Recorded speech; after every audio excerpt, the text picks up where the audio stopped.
ఖమ్మం జిల్లాలో మున్నేరు వాగు ఉధృతికి దంసలాపురం కాలనీలో ఇల్లు కూలిపోయాయి. పలుచోట్ల ఇంటి గోడలకు పగుళ్లు వచ్చాయి.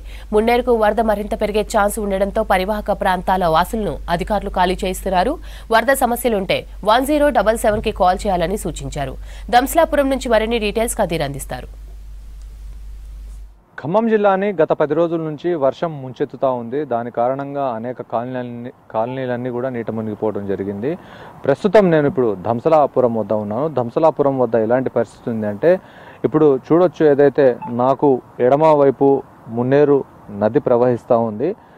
ఆ మున్నేరు వరద ధాటికి ఇప్పుడు ప్రస్తుతం అక్కడి నుంచి వచ్చిన వరద ఏకధాటిగా ఈ దంసలాపురం కాలనీలోకి రావడం జరిగింది. దంసలాపురం కాలనీలో నుంచి ఇప్పుడు ప్రస్తుతం నేను ఎక్కడైతే మీకు విజువల్స్లో ఇప్పుడు చూపిస్తున్నానో, ఈ విజువల్స్ ఏదైతే ఉందో ఈ లెంటల్ లెవెల్కి పైన స్లాబ్ని టచ్ చేస్తూ ఇక్కడ నుంచి వరద పారింది. దాని కారణంగా ఈ కాలనీ మొత్తం కూడా దాదాపుగా ఈ మున్నేరు పాయ కానుకొనున్న కాలనీలో ఉన్న దాదాపుగా 2 వరుసల ఇండ్లన్నీ కూడా నేలమట్టం కావడం జరిగింది. వాళ్ళ ప్రహరీ గోడలన్నీ కూడా.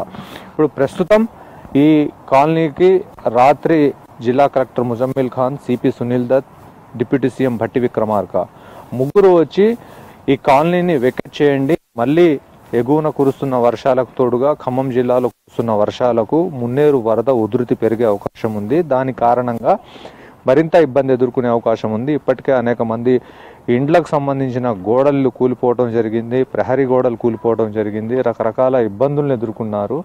అయితే ఇప్పుడు మరింత నష్టం వాటిల్లే అవకాశం ఉంది, మరింత ఆస్తి నష్టం జరిగే అవకాశం ఉన్న నేపథ్యంలో ప్రాణ నష్టం జరగకుండా ఉండాలి అని అంటే ఇక్కడ నుంచి మీరు వెకెట్ చేసి వెళ్ళాలని చెప్పేసి ఇక్కడున్న ప్రజల్ని బ్రతిమిలాడి నచ్చజెప్పి ఇక్కడ నుంచి పంపించారు.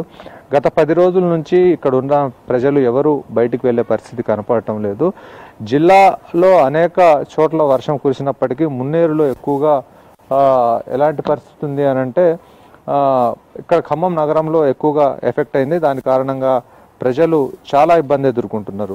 ప్రస్తుతం చూడండి విజువల్స్లో ఎలాంటి ఈ ఇండ్లు, ఈ మెట్లు వాళ్ళు నిర్మించుకున్న ఏది మిగలలేదు. వాళ్ళు కనీసం నిలబడటానికి కూడా నీడ లేకుండా పోయింది. కింద ఏదైతే బునాదులు ఉన్నాయో ఆ బునాదుల దగ్గర నుంచి కూడా ఆ ఇల్లు మొత్తం లేచిపోవటం జరిగింది.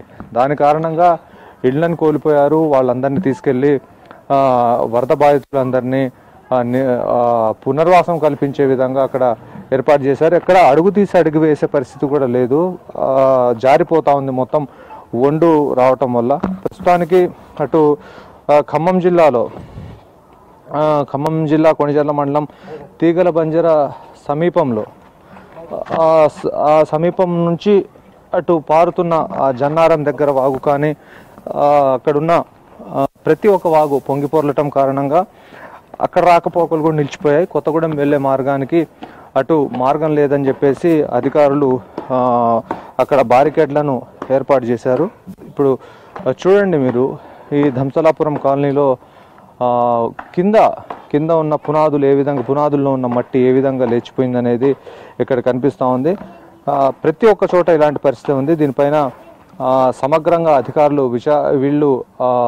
దీనికి సంబంధించిన రిపోర్ట్స్ ఇవ్వాలని చెప్పేసి అధికారులకు సూచనలు అందాయి. అయితే జిల్లా వ్యాప్తంగా అటు కొణిజర్ల మండలంలో పల్లిపాడు నుండి ఏనుకూరు వరకు రాకపోకలు నిలిచిపోవడం జరిగింది. అక్కడ 12 గ్రామాలకు రాకపోకలు నిలిచిపోయాయి. దాంతోపాటుగా అనేక చోట్ల వర్షం లేదు. ఇప్పుడు ప్రస్తుతం గోదావరి నీటి మట్టం కూడా 29 అడుగుల వరకు చేరింది.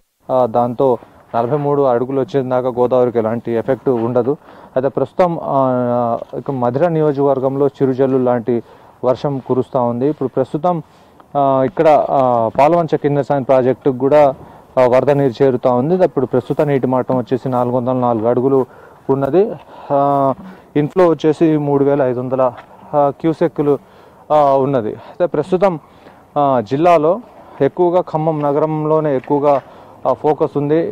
ఫోకస్ అధికారులు, అదేవిధంగా జిల్లా మంత్రులు, ఎమ్మెల్యేలు అందరూ ఎక్కువగా ఇక్కడే ఫోకస్ చేస్తున్న పరిస్థితి ఉంది. ఇప్పుడు దీనికి సంబంధించి ఎగువన కురుస్తున్న వర్షాలతో పాటుగా ఖమ్మం జిల్లాలో కూడా వర్షాలు కురుస్తున్న కారణంగా సత్తుపల్లి నియోజకవర్గ వ్యాప్తంగా కూడా వర్షం కురుస్తూ ఉంది. అక్కడ లంకాసాగర్ ప్రాజెక్టు ప్రస్తుతం 17.3 అడుగులకు చేరుకుంది. ప్రాజెక్టు సామర్థ్యం వచ్చేసి 16 అడుగులు కాగా అవుట్ఫ్లో దానికి 4 అడుగుల మేర 17,666 క్యూసెక్కుల నీరు దిగువకు పారుతూ ఉన్న పరిస్థితి ఉంది. అయితే మొత్తం చూస్తే ఇప్పుడు ప్రస్తుతానికి ఖమ్మం నగరంలో నుంచి బయటికి వెళ్ళాలి అని అంటే ప్రకాష్ నగర్ బ్రిడ్జిని మూసివేయటం జరిగింది. దాంతోపాటుగా అనేక చోట్ల రాకపోకలు నిలిపివేయటం జరిగింది. ప్రస్తుతానికి ఇటు లింగాల నుండి డోర్నకల్ వెళ్లే వాహనదారులకు ఒక బుగ్గవాగు ఉధృతంగా ప్రవహిస్తుండటంతో ఆ దారిని మూసివేశారు. వాహనదారులు ఎవరైనా వెళ్ళాలంటే డోర్నకల్కు వెళ్ళేవారు వయా కారేపల్లి లేదా గేట్ కారేపల్లి, పుల్లూరు, పొన్నెకల్లు, బర్లగూడెం మీదుగా వెళ్లాల్సి ఉంటుంది. లేదా కారేపల్లి, ఇల్లందు నుండి గార్ల మీదుగా డోర్నకల్కి వెళ్ళవచ్చు. ఖమ్మం మరిపేడ నుంచి డోర్నకల్కి వెళ్ళవచ్చు అని చెప్పేసి అధికారులు సూచించారు. ఆ బుగ్గవాగు దగ్గర బారికేడ్లను ఏర్పాటు చేసి అక్కడ రాకపోకలకు అడ్డుగా వాటిని ఏర్పాటు చేయడం జరిగింది. ప్రస్తుతం ఎవరిని కదిలించినా కానీ వాళ్ళు ఏమి చెప్పుకునే పరిస్థితి కనపడటం లేదు. ఇండ్లన్నీ కూడా కూలిపోవటం జరిగింది.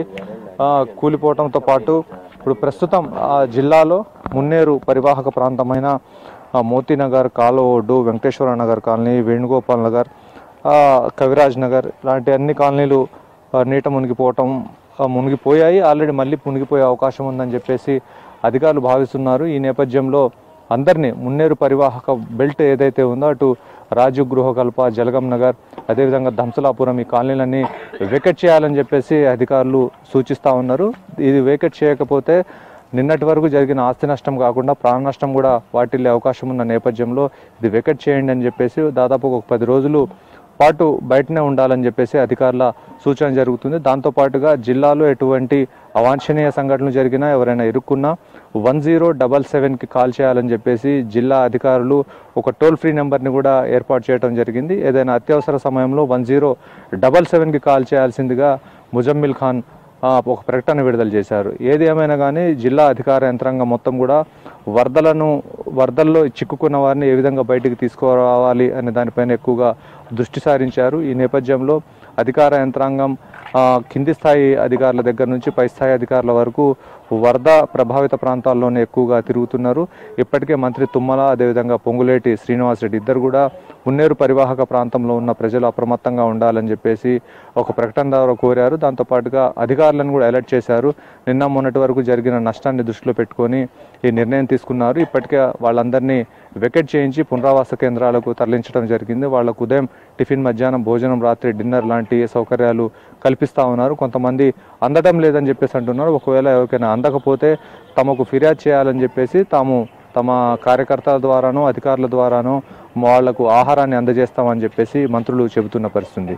ఇది మొత్తంగా ఖమ్మం జిల్లాలో రెయిన్ సంబంధించిన అప్డేట్స్. Over to studio.